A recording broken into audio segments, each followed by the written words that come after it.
ಸೈಕಾಲಜಿಯ ಪ್ರಕಾರ ನಿಮ್ಮನ್ನು ಮನಸ್ಸಿನಿಂದ ಯಾರು ನಿಜವಾಗಿ ಪ್ರೀತಿಸ್ತಾರೋ ಅವರು ನಿಮ್ಮ ಮೇಲೆ ಅತಿ ಹೆಚ್ಚು ಕೋಪ ಮಾಡಿಕೊಳ್ತಾರೆ. ಆದರೆ ಅತಿ ಹೆಚ್ಚು ನಿಮ್ಮೊಂದಿಗೆ ಕೋಪ ಮಾಡಿಕೊಂಡೇ ಇರುವುದಕ್ಕೆ ಸಾಧ್ಯನೇ ಇಲ್ಲ. ಎಷ್ಟು ಬೇಗ ನಿಮ್ಮ ಮೇಲೆ ಕೋಪ ಮಾಡಿಕೊಳ್ಳುತ್ತಾರೋ ಅಷ್ಟೇ ಬೇಗ ಮರೆತು ಬಿಡ್ತಾರೆ ಕೂಡ. ಆದರೆ ನೆನಪನ್ನ ನೆನಪಿನಿಂದ, ದ್ವೇಷವನ್ನ ದ್ವೇಷದಿಂದ, ವಿರಹವನ್ನ ವಿರಹದಿಂದ ಮರೆಯಲು ಸಾಧ್ಯವೇ ಇಲ್ಲ. ಅದಕ್ಕಾಗಿ ಪ್ರೀತಿಯನ್ನ ಪ್ರೀತಿಯಿಂದನೇ ಪಡೆಯಬೇಕು.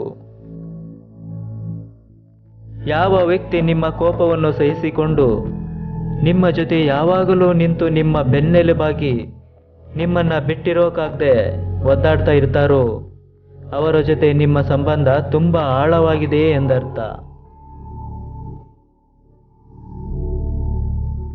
ಒಂದು ರಿಸರ್ಚ್ ಹೇಳುತ್ತೆ, ಕೆಲವೊಂದು ಸಲ ನಿಮ್ಮ ಪ್ರೀತಿ ಪಾತ್ರರೊಡನೆ ಜಗಳ ಆಡಿ ದೂರವಾದರೆ ಆಗ ನಿಮಗೆ ತಿಳಿಯುತ್ತೆ ಅವರ ನಿಜವಾದ ಸಂಬಂಧ ಏನು ಅಂತ. ನೀವು ಅವರನ್ನ, ಅವರು ನಿಮ್ಮನ್ನ ಬಿಟ್ಟಿರೋದಕ್ಕೆ ಆಗಲ್ಲ ಅಂದುಕೊಳ್ಳಿ. ಆಗ ನಿಮ್ಮ ಸಂಬಂಧ ಶಾಶ್ವತವಾಗಿ ಗಟ್ಟಿಯಾಗಿದೆ ಅಂತ ತಿಳ್ಕೊಳ್ಳಿ. ಅಂತಹ ಸಂಬಂಧ ಮುರಿಯೋದಿರಲಿ, ಬದಲಾಗಿ ಇನ್ನೂ ಹೆಚ್ಚು ಗಟ್ಟಿಯಾಗುತ್ತಾನೇ ಹೋಗುತ್ತೆ. ಅದಕ್ಕಾಗಿ ಕೆಲವೊಮ್ಮೆ ಸಣ್ಣ ಪುಟ್ಟ ಜಗಳ ಕೂಡ ಆಗುತ್ತೆ. ತಕ್ಷಣ ಕೋಪ ಮಾಡಿಕೊಂಡು ಅಷ್ಟರಲ್ಲಿ ಕ್ಷಮೆ ಕೇಳುವವರನ್ನ ಯಾವುದೇ ಕಾರಣಕ್ಕೂ ದೂರ ಮಾಡಿಕೊಳ್ಬೇಡಿ. ಯಾಕಂದ್ರೆ ಆ ಕ್ಷಮೆಯ ಹಿಂದೆ ಯಾವುದೇ ಕಲ್ಮಶವಿಲ್ಲದ ಮನಸ್ಸು ಅಡಗಿರುತ್ತೆ.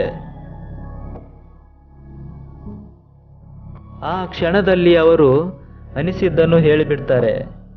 ಅದು ತಪ್ಪು ಅಂತ ತಿಳಿದ ತಕ್ಷಣ ಪಶ್ಚಾತ್ತಾಪ ಪಡ್ತಾರೆ.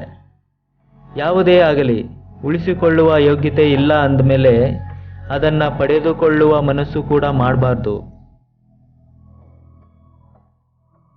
ಸೈಕಾಲಜಿ ಪ್ರಕಾರ ನಾವು ಯಾವ ವ್ಯಕ್ತಿಯ ಬಗ್ಗೆ ತುಂಬ ಯೋಚನೆ ಮಾಡುತ್ತೇವೋ ಅದೇ ಸಮಯದಲ್ಲಿ ಆ ವ್ಯಕ್ತಿ ಕೂಡ ನಿಮ್ಮ ಬಗ್ಗೆ ಅಷ್ಟೇ ಹೆಚ್ಚಾಗಿ ಯೋಚನೆ ಮಾಡ್ತಿರ್ತಾರೆ.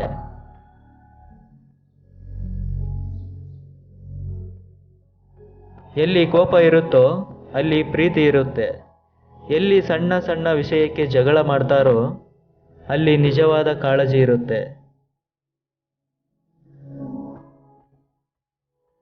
ಸೈಕಾಲಜಿ ಪ್ರಕಾರ ನೀವು ಪ್ರೀತಿಯಲ್ಲಿ ಬಿದ್ದಿದ್ದೇ ಆದಲ್ಲಿ ನೀವು ಈ ಪ್ರಪಂಚದಲ್ಲಿ ಅತ್ಯಂತ ಸಂತುಷ್ಟ ವ್ಯಕ್ತಿಗಳಲ್ಲಿ ಒಬ್ಬರು. ನೀವು ಪರಸ್ಪರರನ್ನು ನಗುವಿನೊಂದಿಗೆ ಭೇಟಿಯಾಗಿ, ಯಾಕಂದ್ರೆ ನಗು ಪ್ರೀತಿಯ ಪ್ರಾರಂಭವಾಗಿರುತ್ತೆ. ಸಮುದ್ರದಲ್ಲಿ ಕಳೆದು ಹೋದ ಮುತ್ತು ಹುಡುಕಿದರೆ ಸಿಗಬಹುದೇನೋ, ಆದರೆ ಕಣ್ಣೀರಿನಲ್ಲಿ ಕಳೆದು ಹೋದ ಪ್ರೀತಿ ಎಂಬ ಮುತ್ತು ಸಾಯೋ ತನಕ ಹುಡುಕಿದರೂ ಅದು ಮತ್ತೆ ಎಂದಿಗೂ ಮರಳಿ ಸಿಗೋದಿಲ್ಲ.